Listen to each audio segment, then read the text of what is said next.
Hello dear friend, welcome to my channel. आज हम लोग देखेंगे comparison of petrol and diesel engine. ये JSSC exam point of view से काफ़ी इम्पोर्टेंट है। यहाँ पे ऑब्जेक्टिव बनता है इस टॉपिक से, और हमेशा आपको देखने में मिल जाएगा ऑब्जेक्टिव में, अगर प्रीवियस ईयर का क्वेश्चन आप देखिएगा तो। ठीक है, तो हम लोग स्टार्ट करते हैं comparison of petrol and diesel engine. तो पहला जो है आपका है, in petrol engine mixture of air fuel is supplied during the suction stroke. जो सक्शन स्ट्रोक होता है उसमें हम लोग क्या करते हैं, एयर और फ्यूल का मिक्सचर को हम लोग सप्लाई करते हैं। और एयर और फ्यूल को मिक्स करने का काम कौन करता है, ये कार्बोरेटर। ठीक है, कार्बोरेटर में ही हम लोग जो रिक्वायर्ड प्रोपोर्शन का जो सप्लाई होता है वो उसके अकॉर्डिंग हम लोग एयर और फ्यूल को मिक्स करके हम लोग सप्लाई करते हैं। ठीक है, जैसा रिक्वायरमेंट होता है पावर का उसके अकॉर्डिंग हम लोग सप्लाई करते हैं। वो सप्लाई करने का काम कौन करता है, कार्बोरेटर। ठीक है, और यहाँ पे हम लोग सक्शन स्ट्रोक में हम लोग क्या सप्लाई करते हैं, सिर्फ और सिर्फ एयर हम लोग सप्लाई करते हैं। और फ्यूल को हम लोग जब पावर स्ट्रोक में जब हम लोग जाते हैं तो वहाँ पे हम लोग फ्यूल को सिर्फ इंजेक्ट करते हैं through the injector. Injector is used to inject the fuel at the end of compression stroke. ठीक है, तो जैसा कि हम लोग ग्राफ हम लोग जानते हैं, प्रोसेस 1 से 2 रिवर्सिबल एडियाबेटिक कंप्रेशन। तो ये आपका कंप्रेशन होने के बाद ये आपका क्या होता है, पावर स्ट्रोक, जहाँ पे हम लोग सप्लाई करते हैं। ठीक है, फ्यूल सप्लाई करते हैं। ठीक है, यहाँ पे आपको जो है कि ये आपको जो है कि यही इसी को हम लोग बोलते हैं पावर स्ट्रोक। ठीक है, ड्यूरिंग 2 से 3 ये आपका डीजल के केस में आपका कांस्टेंट प्रेशर पे आपका वर्क फ्यूल हम लोग सप्लाई करते हैं, इंजेक्ट करते हैं। और ये इसी को हम लोग बोलते हैं पावर स्ट्रोक। और इसमें आपका जो है कि पेट्रोल के बारे में बात करें तो प्रोसेस 1 से 2 आपका है रिवर्सिबल एडियाबेटिक कंप्रेशन, देन 2 से 3 आपका है कांस्टेंट वॉल्यूम। ये आपका कांस्टेंट वॉल्यूम पे वर्क करता है और ये आपका कांस्टेंट प्रेशर पे। ठीक है, देन आपका जो है कि रिवर्सिबल एडियाबेटिक एक्सपेंशन होता है। देन आपका रिवर्सिबल, ये आपका कांस्टेंट वॉल्यूम एक्सपेंशन, और हम लोग बोलते हैं हीट रिजेक्शन। ठीक है, हीट रिजेक्शन ड्यूरिंग 4 to 1। ठीक है, तो हम लोग ये इसको देख चुके हैं 1 से। और अगर हम पेट्रोल में बात करना चाहें तो ये आपका 3 है। देन 3 से 4 आपका जो होगा आपका reversible adiabatic expansion. Then 4 to 1 होगा आपका कांस्टेंट वॉल्यूम प्रोसेस। ठीक है, constant volume heat rejection process. ठीक है, तो इसमें क्या होता है, सेकंड अगर हम लोग डिफरेंस देखना चाहें तो carburettor is used to mix air and fuel, जिसको हम लोग फ्यूल कौन सा यूज करते हैं, petrol, in required proportion to supply engine during suction stroke.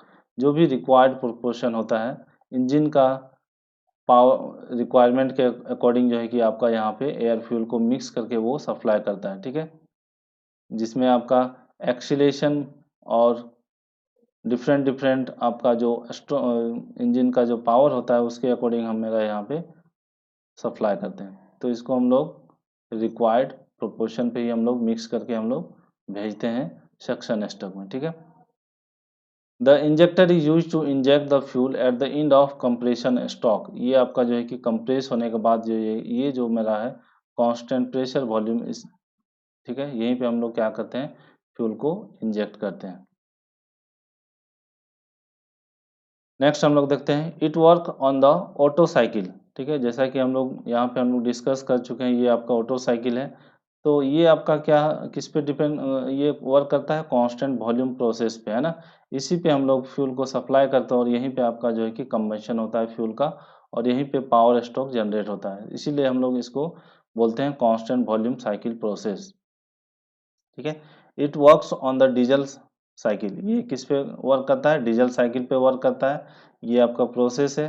ठीक है, ये है कांस्टेंट प्रेशर साइकिल भी हम लोग बोल सकते हैं इसको, क्योंकि ये जो है कि कांस्टेंट प्रेशर साइकिल पे ही पावर स्ट्रोक जनरेट होता है और यहीं पे हम लोग फ्यूल को इंजेक्ट करते हैं। ठीक है, व्हेन द हाई प्रेशर पे हम लोग इसको क्या करते हैं, फ्यूल को इंजेक्ट करते हैं। ठीक है, जब इसको कंप्रेस करते हैं तो क्या हो जाता है, प्रेशर इंक्रीज कर दे जाता है। ठीक है, जनरली ये हाई प्रेशर हो जाता है आपका कंप्रेशन, वो आपका हो जाता है 35 बार, है ना।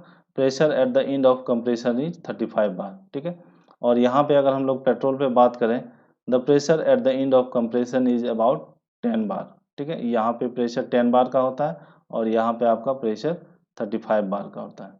ठीक है, eight the end of compression, जब हम लोग कंप्रेस करते हैं एडियाबेटिक कंप्रेशन के थ्रू, तो ये आपका कंप्रेशन कितना होता है 10 बार इसमें, और इसमें कितना होता है 35 बार। ठीक है, नेक्स्ट हम लोग देखते हैं starting is easy due to low compression ratio. ये आपका क्या होता है, स्टार्टिंग बहुत ही इजी हो जाता है। देखा होगा आपको गाड़ी में, किसी भी मोटरसाइकिल में जस्ट एक किक मारो स्टार्ट हो गया, है ना, और सेल्फ स्टार्टिंग।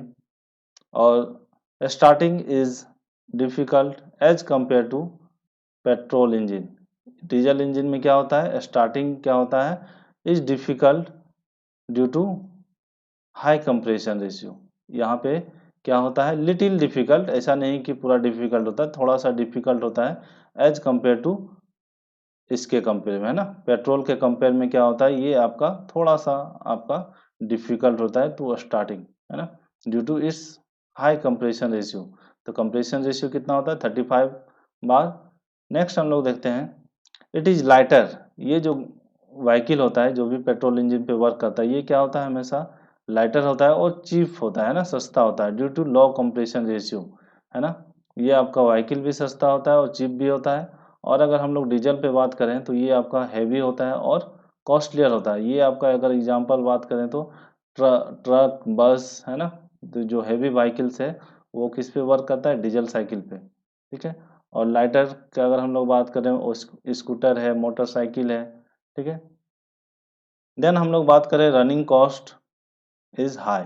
ठीक है, रनिंग कॉस्ट भी क्या होता है, हाई होता है due to high cost of petrol. Petrol का कॉस्ट हमेशा ज़्यादा होता है as compare to diesel, so that running cost is high.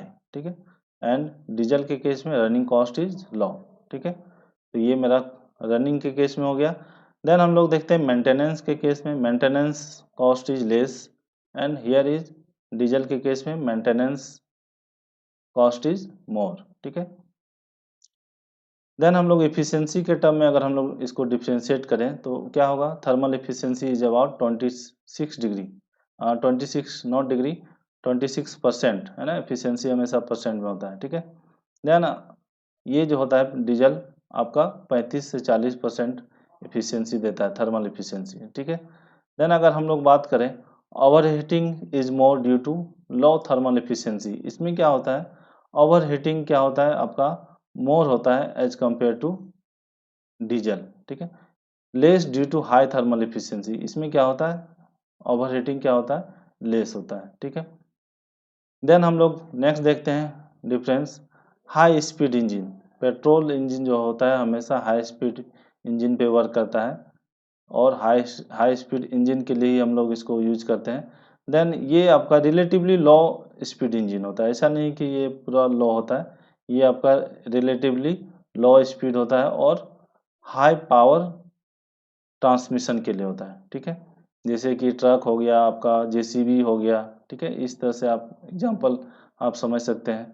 उसमें आपका क्या होता है, लो स्पीड होता है, पावर जो है कि उसमें ज़्यादा होता है। ठीक है, देन अगर हम लोग बात करें नेक्स्ट में light weight and light duty, है ना, ड्यूटी जो भी मेरा काम है वो आपका लाइट वर्क के लिए हम लोग काम करते हैं, और ये व्हीकल भी होता है आपका वो लाइट वेट का भी होता है। ठीक है, अगर हम लोग एग्जांपल बोलें तो स्कूटर है, मोटरसाइकिल है, कार है, और एरोप्लेन में भी हम लोग इसको यूज करते हैं। सो दैट एरोप्लेन को क्या होता है, ऊपर जो है कि उसको फ्लाइट, एरोप्लेन जो है कि लाइट होना जरूरी है, सो दैट वो इजी वे में उड़ उड़ सके और पावर कंजम्पशन जो रिक्वायरमेंट होगा वो आपका कम हो सके। ठीक है, देन आपका ये है हैवी ड्यूटी व्हीकल, जैसे बस, ट्रक और जेसीबी। ठीक है, तो ये डिफरेंस है। तो यहाँ पे इम्पोर्टेंट जो डिफरेंस है आपका, जो एग्जाम पॉइंट ऑफ व्यू से है, आपका एफिशिएंसी पूछ लिया जाता है। ठीक है, और बाद बाकी कुछ नहीं पूछा जाता है। देन आपका कंप्रेशन रेशियो पूछा जाता है कि इसमें कंप्रेशन कितना है, इसमें कितना कंप्रेशन है, जो आपका इम्पोर्टेंट टर्म है हम बता दे रहे हैं। और ये चीज़ पूछा जाता है कांस्टेंट वॉल्यूम पे वर्क करता है या कांस्टेंट प्रेशर पे, ये तीनों पैरामीटर्स पूछा हुआ है। ठीक है, देन आपका इसमें कार्बोरेटर यूज होता है, इसमें आपका इंजेक्टर यूज होता है। ये 4 पॉइंट जो अभी हम डिस्कस किए ये आपका एग्जाम में पूछा हुआ है जेएसएससी में। ठीक है, तो जो व्यूअर्स नए हैं सब्सक्राइब कर लें मेरे चैनल को। ठीक है, थैंक यू फॉर वॉचिंग।